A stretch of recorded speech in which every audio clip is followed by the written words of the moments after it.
Y'all, hey, welcome to Talk Ain't Cheap. You know, I'm your host, the MVP. And you know, I bring them people through. We went across the pond, went a little bit further than we've been before, y'all.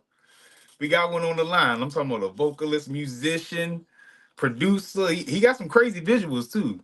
My man's Harrison Jay. It's great to be here. Thanks for having me. Yeah, so I'm from Cheshire, which is northwest England. Whoa. So what's that like? So it's quite a quiet area. So I'm from a town called Crewe, which is there's not much going on here really. The best thing that's here is a really big train station that can go pretty much anywhere in the country. So it's easy to go somewhere else. Yeah. Yeah, it's just a small town really, and yeah, I've went to uni. I went to Liverpool, John Moores University. So by doing like more city vibes, but now I'm just back living with my family. So yeah, making music in the meantime, yeah, and that's what my main stick is right now. Just making my beats and vocals as well. Like I make it at home. Like I don't go to a studio. It's all homemade. Yeah, ain't nothing wrong with a little homegrown. Yeah, definitely. So how long you been doing music? Like, what got you started? So before I went to uni, I did a course, a music tech course, and that was when I was like 17. I'm 24 now. Been releasing publicly since 2023, so 2 years ago now. It's pretty much around about the 2-year anniversary from my first debut single, actually, which is called 13th. So that was on the 13th of October 2023. That was the first one. And then just last week, I released a new song called Hellish Paradise. This year, I've released singles and I've released an EP as well. So I'm trying to be as active as I can. And I've got a lot planned for next year as well. And I'm excited for what I'm going to bring to the table next year too. Oh, yes, sir. Yes. And I did see a little bit about the Hellish Paradise, you know, your EP that you got out right now. Yeah, so that's it. The Hellish Paradise is actually the new single. The EP is called Quarter Past the Century Summer, which I released in the summer. So that was in August. Okay. So the single Hellish Paradise that was released last week. So just so we're not, the two different things basically. Okay, cool. I try to do my research now. Y'all do it different over there across the top. Oh yeah, most of it is pop leaning, and yeah, I'd say I'm quite experimental with my music. Like my songs are all different to each other; they're not like super consistent, and I love experimenting with different sounds. Because I'm independent, I have that freedom as well of trying out new things and just seeing what works and just out of the box and just having fun with it. And it'd be so much fun. So that's the main part for me. You said it's been like 2 years since you really been, like I said, taking things serious and really putting out, you know, music. So what have you learned in that 2 years since you've been debuted? I've learned a lot about how the promotion side works. It's a lot to think about because you don't want to put all your eggs in one basket, and you also don't want to spend all your budget in one go. As tempting as it can be at times, you're like, oh, I should just spend like another 100 on ads and it will get me somewhere. But it just, you have to be very strategic with it and just have got to play your cards right. And you also don't have to get beat up over the results. Like, don't worry about the end result. Just, it's about the journey, not the destination.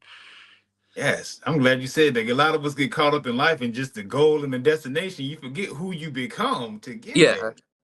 Definitely. Just enjoy every step of the way, and I'm trying my best to. I feel like I am. So yeah, you kind of feel that vibe in your music too. It seemed like you, like I said, you just having a good time and just, you know, actually really like you putting on something you love. You know, you can really tell the authenticity behind it. Oh, I really appreciate that because I really want that to be something that people perceive from my music. So I'm glad that you got that from my music. Oh yeah, for sure. I was like, yeah, it's a nice positive. But it sound like if I had to give it a comparison, like Stranger Things.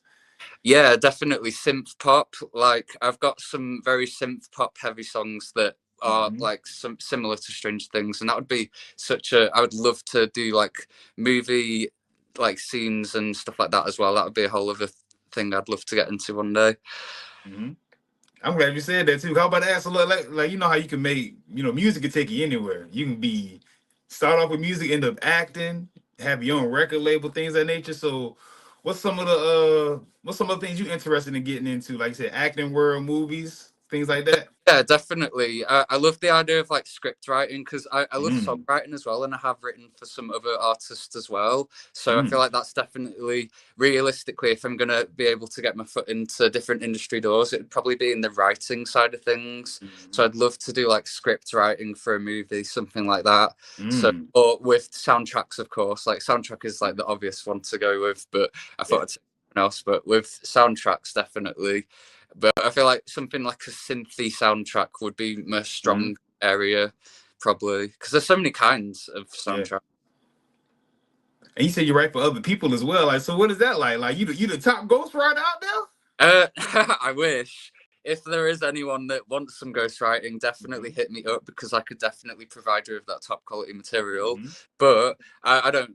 It's not like I write for any A-listers or anything now. It's just other indie artists, and it's not been too many. It's just a small handful of different people, and there's been different scenarios. Like, for example, there's a band I've written for called The Storks, which are a German rock band actually, and with that writing process they had written a draft and it wasn't grammatically making sense because it was an English song, but because they're German, they're not fluent in English. So I pretty much got all them grammar errors correct for them and made it sounding right for them. So I love doing stuff like that. It's a fun puzzle to solve.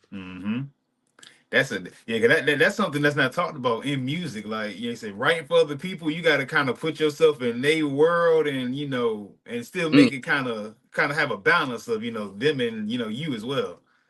Yeah, definitely. I feel like it still sounds like something that I would write as well, definitely. Because I changed a few words as well that would just be like better versions of what their first idea of that word was. So the song is called Gorilla that I wrote for them. That's what that song is. Oh yeah, that sounds like one of the ones. Gorilla sound like that. It's one of them hype songs. Tell me we're hyping them up now. Yeah, it's very rocky, very indie rock. So can we talk a little bit about the music scene? So what's the music scene like out there? Like, how's the vibe? Do y'all work together? Like, not really. I feel like I have a closer connection with a lot of videographers and stuff because with the course I went to uni, that was media production, the name of my course. So a lot of my friends, they are more in the videography side of things, but that actually does come in handy for getting visuals filmed. Like one of my best friends, Fabian, he's filmed a lot of my visuals and they would not be nearly as good as they are without him. So it's definitely good to find other creative people in different avenues to help and just collaborate in other ways as well. There is a few musicians that I know, but I'd say that's more in city areas like Manchester, like my friend Marcus, who's I've got a song with called Your Vertigo. He's the rapper in that song. So he's in Manchester, so basically I'm saying that no one in my small town really is into music, but it's like the nearby cities like Manchester, Liverpool, that's where I can collaborate the best. So what's been your favorite collaboration so far? Ooh, that's such a hard one because I feel like I've had very different collaborations. So I'd say one of the most interesting ones I've had is with a DJ in India, actually. Shreyans. I don't know if I'm saying his last name right. Janagal, I don't know. But he remixed my song Flying Saucers and he really elevated it. And now it's my favorite version of that track. And it's doing it gets better streaming numbers consistently nowadays than the original version. And it was just a really fun process. Like he showed me a few different drafts for it. And it was just a fun collaborative. It was online, that process, because he lives in India. So I've never but it was interesting. It was very fun. So that's probably the most interesting collaboration I've had, I'd say, right now. So that's another thing. I love to online collaborate. So if anyone's watching this and wants to collaborate with me virtually, I'm up for it. Let's chat. Come on now. You see my man going all the way to India, little AA. Yeah, exactly. And I'd love to travel there one day or anywhere, really. I'd love to travel more. It's just money, isn't it? Oh, so again, you more of like an independent artist, like kind of doing everything on your own? Yeah, definitely. I wish I had like a manager or something, but there's a lot of sketchy managers out there. There's a lot of managers that have contacted me. So it's like at the moment, I feel like my trust issues are too high to have a manager, but I need one at the same time. It's like such a double-edged sword because I want to have someone that could help get me gigs booked. Because I've only ever done one live performance ever. I've only ever had one gig live. So the fact that my streaming is doing as well as it currently is, with the fact I've only ever done one live gig, I'm like so grateful for that. Yeah. Because like there's, in the grand scheme of like promotion, everything is so online what I have done, but I haven't really stepped in the real world more with my promotion, and I'd love to. It's just finding the right people for that and just making the right moves. So I'll see where it takes me, just see where life takes me. Yeah, takes a little time. Takes a little time to get the right people around you, like I said. But you know, you getting pieces along the way. Cause when you get that videographer and them visuals, I do a live show right as well. It's important to me that it's done right. I don't want to half-ass do a show. So, like, I would love to have a live band as well, like at least someone performing as well as me. I feel like it would just really add to the vibe. Because with the one live gig I did do, it was backing track, and it was fine. It was good. But I just feel like it could have been better with a live band, at least a drummer. I just feel like it would have made it feel more atmospheric. Yeah, so it's good. It's good that you, like you said, you only had one live performance, but you good that you know what the next time, like this, what I would like have set up so it can run a little smoother. Yeah, definitely. Oh, it's stressful. That one live performance I had, it was so last minute actually, because it was a restaurant, and the original band they had scheduled cancelled the week of. So I was like last minute contacted actually, and it was a very last minute. I had to put it all together, but it was so exciting. It was such time. It was in December of last year, so 10 months ago now, which is crazy. It feels like it was yesterday still. Yeah. Come on now, you know how you get the first one. That one lasts with you the longest. You always remember the first. Definitely. Especially those feelings you had, like you said. It's a lot to come with it when you know performing live. Yeah, definitely. It's different. No matter how many people, y'all, performing live is difficult to do. Two people can seem like 200. I commend anyone who does. And that talks a little bit more like moving on to like some of our next questions here. Like I said, we talking about, you know, we kind of getting to know you a little bit. That's what I like to do, get to know you, see where your mind at musically wise, what you're thinking. I want to talk a little bit about, you know, like I said, you're an independent artist. Can you talk a little bit more about some of the challenges you got to go through? Because like you said, you know, somebody who's signed is a lot easier. Yeah, I'd say financially, that's the main struggles with it. Like, I have a part-time job as well. I could not do it without that, definitely. Like, music is not my main source of income, to be honest. But I think that helps the pressure it's not as much pressure. But I also would love to make enough to have a living. Of course, that's every musician's dream, to have music be their only thing. But it's also good that I have done other avenues as well, because I've made a bit of money from like photography and stuff. So I'm also a photographer as well, so I do freelance photography stuff on the side also, so that's other project that I'm up to. But I'd say that with music is just finding enough budget definitely important, and it's one of those that there shouldn't be any shame in having another job as well as musician. I feel like some musicians think they have to just be a musician, nothing else. But it's so good to have another outlet. And I think it's also good when you don't let work, when you work something completely different, it helps music not feel like work. Yeah. So I think that it's a good balance. Yeah, I'm glad you're talking about it, because like you said, you got to build yourself up before you, like you said, music become the main source. It's really hard to make music your number one source of income. Yeah, definitely. And I feel like a lot of the music creation process is mental as well. So you're struggling financially, it's harder to create music as fast because you're struggling. So I feel like that's why it's so important to have some money to have that security. Oh, for sure. And then, like I said, you got a lot of traction coming on from the streaming world already, which is like the hardest thing to do. I'd say Spotify mostly. But there are still some numbers on the other platforms, but they've had the best success on Spotify. There some good numbers up there on Spotify. You check out my man's page, check out those Spotify numbers for only 2 years. Hey, them some impressive numbers. Oh, thank you. I appreciate it. Like, you know, like it's, you know, that's, you know, we're in a new age now when it comes to artists. You know, a lot, you know, people do live shows, but online and streaming, that's kind of where we at right now. And for Mm. you to be, you know, making good headway already, that's a good sign. Yeah, definitely. And I feel like I love being a studio artist as well, because I just Yeah. love listening to music as a fan of Mm-hmm. music. So I think that it's so beautiful that I have a full discography to show people now. Mm-hmm. And I love the idea of people listening to it whilst they're out and about, or like doing Mm-hmm. something they enjoy doing. I think that that's just something really nice to think Yeah. about. Yeah, especially with your type of music, like you have that out and about music, like music you can kind of enjoy a nice day to, you know, take a nice drive, like that. That's kind of vibe I was getting. Yeah, and there's different songs that serve different purposes. Like I Yeah, have happier songs and then I have sadder songs. yeah. That depending on your mood, you might pick a certain song. So I think that it's nice to have different songs for different moods, because I wrote them when I was in different moods as well. I think that's another fun part about songwriting, is Yeah. that you can have different moods and different ideas. And yeah. Yeah, I want to talk a little bit about your process too. So what's like your writing process? Like what do you need in order to write the best music? So that's a good question. I feel like I usually songwrite first before I produce, which Mm-hmm. usually get like the lyrics down and then also a melody. Like I feel like Mm-hmm. the songs that I could hum, but I don't have the words yet for. So Mm-hmm. some songs are different though. Some songs I do end up producing first. So it is just it. I think that that's the fun part about creating a song though, is that each song has its own journey in itself as well. Mm-hmm.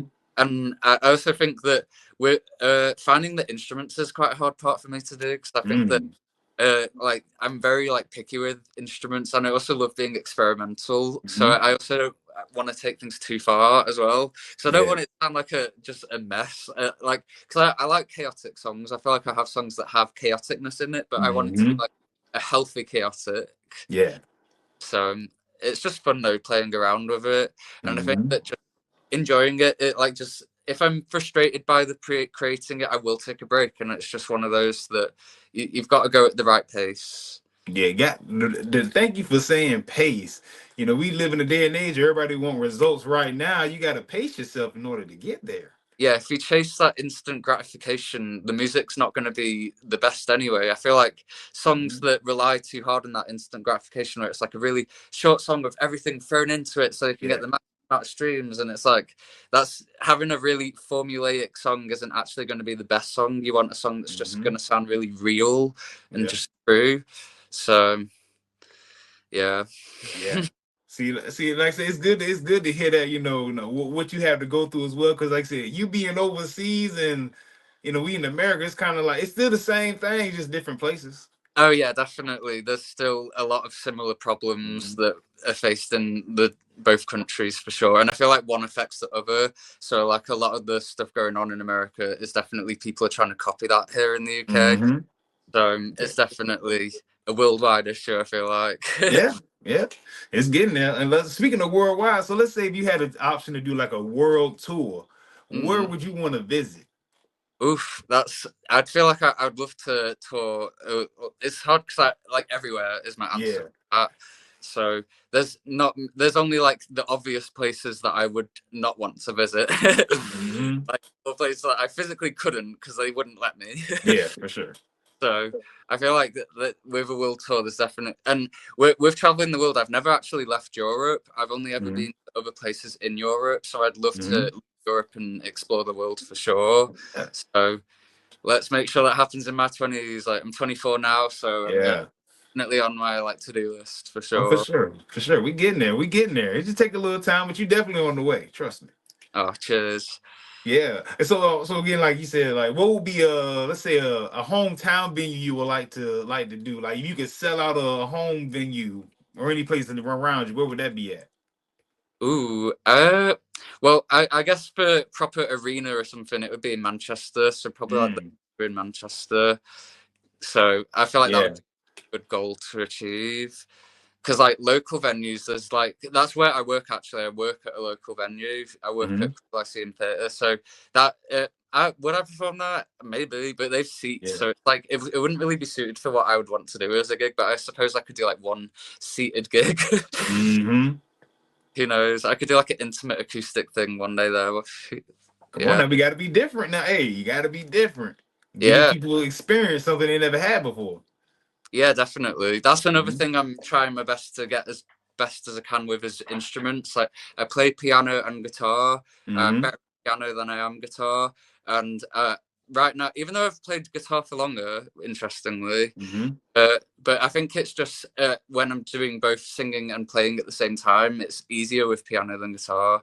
Like I focus a lot, but I can do guitar better on when it's just guitar. It's like back in there on some Beethoven right there. You know, you get up there on that piano. No, I can't play Beethoven. I wish though. I'm trying to think of what classic thing. I used to be really good at Moonlight Sonata. Ooh. That.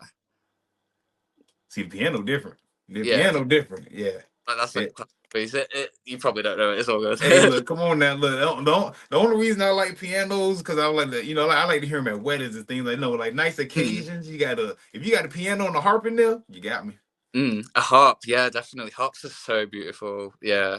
It just everything sounds enchanting when you hear a harp in the room. They're so big. Like I wonder where people keep them. I wouldn't have anywhere to put one if I had one. Hey, that's a really good question. I wonder if anybody out there that knows wherever you keep your harp at, let us know. Don't put it in the garage. Like, it's really expensive as well, I bet. Oh yeah, for sure. So again, we want to get into some more of the music here. Let's get into some of these projects because, like I said, right now you said we got Hell's Paradise out right now. Yeah, that's the newest one out as of last week. On the 17th, I released it. Yeah, so that's going to be the Halloween single. Like, I'm going to try and post things often as I can the rest of the month. I've got some Halloween costumes prepared. So that's how I'm going to promote it, is by doing a few different Halloween costumes and just seeing what happens. But hey, he got them crazy visuals, y'all. I'm glad you're talking about videographers. Your visuals, top notch. I see you with the green screen falling down on one of them. Yeah, that was so fun to do. Yeah, so that was at my university. That was that green screen. So it was great filming there. And it would be like, I don't know if I could go back now. That was before I graduated, actually, when I filmed that. So it might be a little harder to go back there, which is sad. But I could find another green screen place for sure. Oh yeah, for sure. But like I say, we like the visuals, and like the one you got going along with, we saying the Halloween song. Yeah, so I feel like it's just going to be like different costumes. I need to find good backgrounds. That's what's stressing me now. So I don't want it to just be like in my house. Like that's boring. Like I need to go somewhere. I'm glad you said. Can you talk a little bit about that process? Because you know how, as an artist, you like to present your art a certain way. So when you run into some of them roadblocks, like how do you get around that? Just thinking outside of the box, I'd say. Like, what low budget things can I do effectively? Like, for example, my EP, Quarter Past the Century Summer, with that cover art. So one of the songs on that EP is called Cherry Blossom. And so in the cover, I have my guitar with the cherry blossom, like, wrapped all with the guitar. So with that was like, it looks quite cool and like high quality, but it was done on very cheaply, actually. Like, they're not real cherry blossom. I bought them off Amazon, the cherry blossom, and it arrived the next day, this fake cherry blossom. And then I went to the field, and then we took the photo, and that's it. Well, I thought it was, wow, you think it is a real photo? It looked like it is. Yeah, so, yeah, that's what, I was so happy with the end result, because it looks like cherry blossom. But no, the cherry blossom in that photo is fake, yeah. Yeah, I'm glad you said talked about it. Sometimes thinking outside the box, we seem like we put out our best work. Definitely, and I feel like just those little details add a lot. Like if I had just done a photo with the guitar and without the cherry blossom, it wouldn't have been as good because of the song in it called Cherry Blossom. I feel like it's a really good reference, so I think that it just adds a lot. So I feel like the little touches add a lot.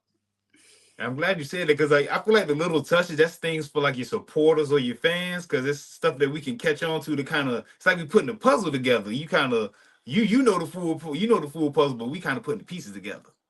Yeah, definitely. I love dropping like little hints to future songs in previous songs in the lyrics. So I did that with Hellish Paradise, actually. So if you hear previous songs, there's actually things that allude to this song. I'm glad you said that too. Can you talk a little bit about how you also do with your fan engagement? Like I said, like little stuff like that, keeping them engaged. How else do you do that too? I think just trying to post on everywhere and just try different things out. Like I feel like I'm very much in experimental phase right now, where I'm just kind of posting whatever. I'm just throwing it at all and seeing what sticks. But I feel like I'm enjoying posting a lot more recently than I have in the past. Just because I used to be such a perfectionist with it, and I also wanted it to perform really well. But I feel like now with like how the algorithm works, it's like, if it flops, I don't take it as personal anymore, because I know it's not me, it's just the algorithm. Because it's just gotten worse, the algorithm. It used to be so, especially Instagram. Like, I have beef with Instagram, but that's for a whole other conversation.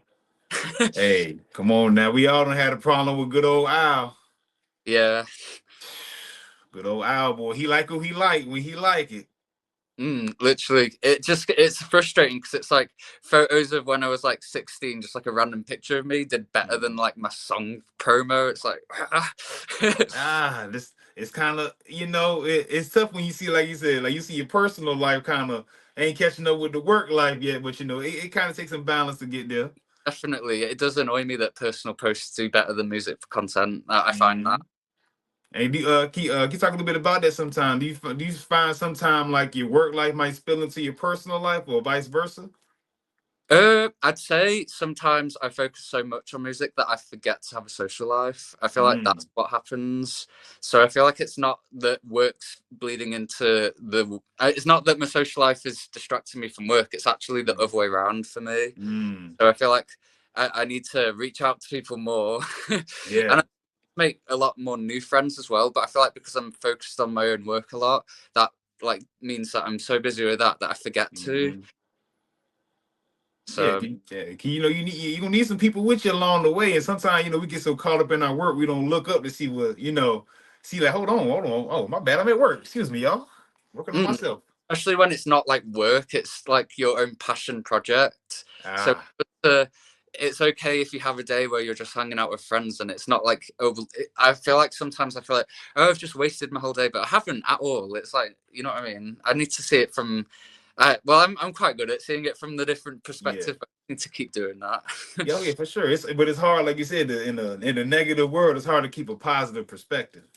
Yeah, and I feel like that also in an age where people get viral success so instantly, it makes me feel like, oh, what am I doing wrong? Like, oh, I've wasted my day, you know, I'm too old, like whatever. Like, I don't know. Like, I think it's just, there's so much like fake pressure. It's like just internalized pressure. That's the word I'm trying to look for. Internalized. Dang, that's the hardest pressure to deal with, is when you internalize. Because when you hold it inside, it's gonna get heavy. Definitely. You got to walk around with, that's a lot to carry. I think that's what's so beautiful about releasing music as well, is that it literally is like a weight lifted off your shoulder when you've worked on it for such a long time as well.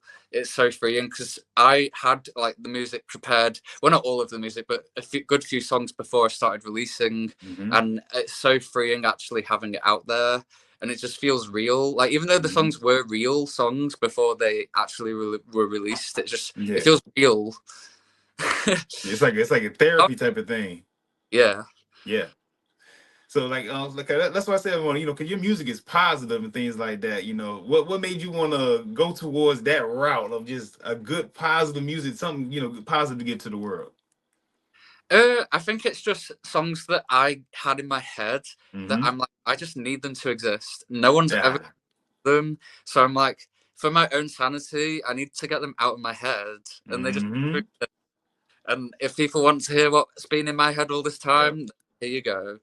I love that. That is just the perfect way to put it. I just had to get this out of my head and get it to the people. Because it would be stuck in my head otherwise still, because it's literally songs that I'll just be like thinking in passing and be like humming along to. So let's say we get into our latter part of our conversation now. This is where we want to get to more of the upcoming things. Like you said, you got some plans for next year. So what can we expect coming from you next year? I would love for it to be a debut album. I don't want to say that officially, because I don't want to like be disappointed if I don't. But if it can happen, I would love for the debut album to be next year. If not, it will be at least an EP, or at least 2 EPs probably, because I'm releasing because I've released a bunch of singles, and I love doing single drops as well, because I love cover art. specifically, so I love that each song has its own cover art. And even though some artists like they feel like more like albums artists, because I love like the cover art for each song, I feel like I don't mind that I'm more of a singles artist right now, just because I feel like each song has its own story and look. And I feel like that helps each song stand out more anyway. But it's been great releasing an EP to see what it's like too. Like, so I'm glad that I have an EP to my name now. But I want to see longer projects as well. Have fun with it and see. I feel like I want it to be cohesive, which is another thing that stopped me from releasing a whole album. Is that I want it to all make sense with each other and truly tell a story. So I feel like I'll get it right. One day I'll drop a classic. Just you wait. Come on now, hey, let's already something out there right now. We getting it from the single. That is build anticipation for when that classic comes. Definitely, and I think that you can have single classics as well. Come on now. You can look.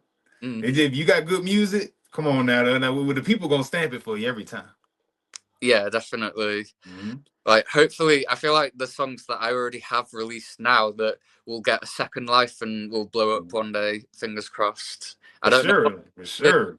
But it's not out of the possibility. Who knows what could happen? Hey, you never know what could happen. He's like, when people start catching on, they start at the beginning usually and catch on to the older music and just keep on going back from there. You just need the right person to hear it or share it. Because I feel like, sadly, one of the most effective ways to promote music nowadays is if like a celebrity posts your song, something like that. It's just about getting the right person to love it. As my man's Lil Wayne said, you got to be that person that they stop scrolling for. Like, they scrolling all day online, but as soon as they hear you, they stop scrolling. And what's going on here? Say that, so that's good. I love Lil Wayne. So that's a great quote. I got it from Lil Wayne. Like, he was the main one that said, like, you got to be that person to stop. You got to do everything. He said, you got to sing, play instruments. You got to do everything as an artist, and you got to be that person that's stopping people from scrolling. I like that saying. That's great. Oh yeah, I listen to all the greats. Anybody who's in a good position in life, I usually get something from them. Definitely. We talked about that as well. We never got into some of the people you're inspired by. Ooh, there's so many as well. So I feel like for artists that are similar to what I'm doing sound wise, I'd say like Sam Fender or like Fontaine's DC. They're like British rock bands or soloists that are doing sort of similar sounds to what I'm making. But there's so many different artists that inspire me. There's like the obvious ones like MJ, of course, stuff like that. But then there's like niche ones that like only I would know. For sure. Should I say like a really niche person that inspires me? Okay. I just want to make sure to get into some of that, because I said the music is kind of like I never heard it like your type of music before, so I was going to make sure to see if it came from somewhere. Well, yeah, that's the thing. I don't really get inspired from a single person with my music. Like, I want it to sound very individual and like original. So I tried purposely to make sure it sounds not like anyone else's music, and I don't want it to sound like anyone else's. Well, I bet there's someone out there that has a similar one. Like, I don't know. That's the other thing with music. It's so infinite and endless that you'll never know. You could have a song out there that sounds like exactly like yours, and you'll just never know. About. So now we're getting onto the latter part of our interview, y'all. I guess it's the people's favorite question. Oh, what is the question? It's my fan favorite right here. All right, they want to know what's the message in what you do. Ooh, I think that it's powerful to be yourself. That's what I'll say. I think that's a good statement to say. It really is. Everyone should get to their true, authentic self. I think that's something you should strive for in life. Just discovering who you are, in whatever it's like for you. But I'm glad you said it. A lot of people are afraid to, sit down with that man in the mirror, like MJ said, and really discover themselves. What's some things you had to do to, help you out with that? Discover yourself. Sorry, I was just singing that song. You good? What did you say? Sorry. Oh no, I was saying like, what did you have to do? Like, what's something that you do to help discover yourself?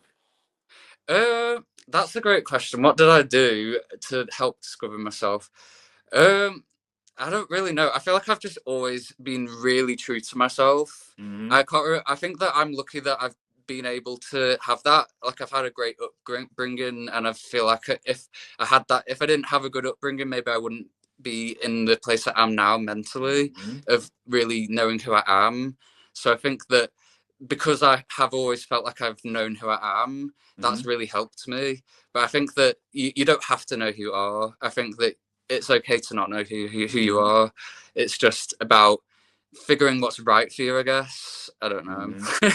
I'm trying to sound like such a prophet right now. Hey, come on now. It's just good to hear from that artist point of view, because you know, sometimes when you see artists do, we see the finished product.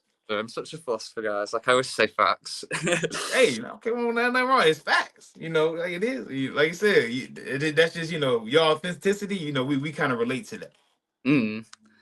Yeah, I think it's just great too. I think that if you have self-fulfillment, then you'll be fulfilled in every aspect of your life.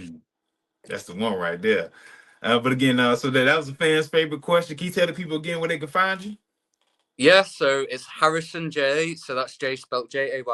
So that's my music platforms, on all music platforms. And then social medias, it's like ITS Harrison Jay. So that is what the username is on Instagram, TikTok, and everywhere else. So it's all the same username, which keeps it easy. And then I've got a website, harrisonjay.com, if you would like to check it out. That's official. My man's got a website. Y'all make sure y'all check out my man's Harrison Jay. He overseas, but he worldwide. Yeah. Think about that. But again, you know, I'm your host of Talk Ain't Cheap, the MVP. You know, I bring the people through.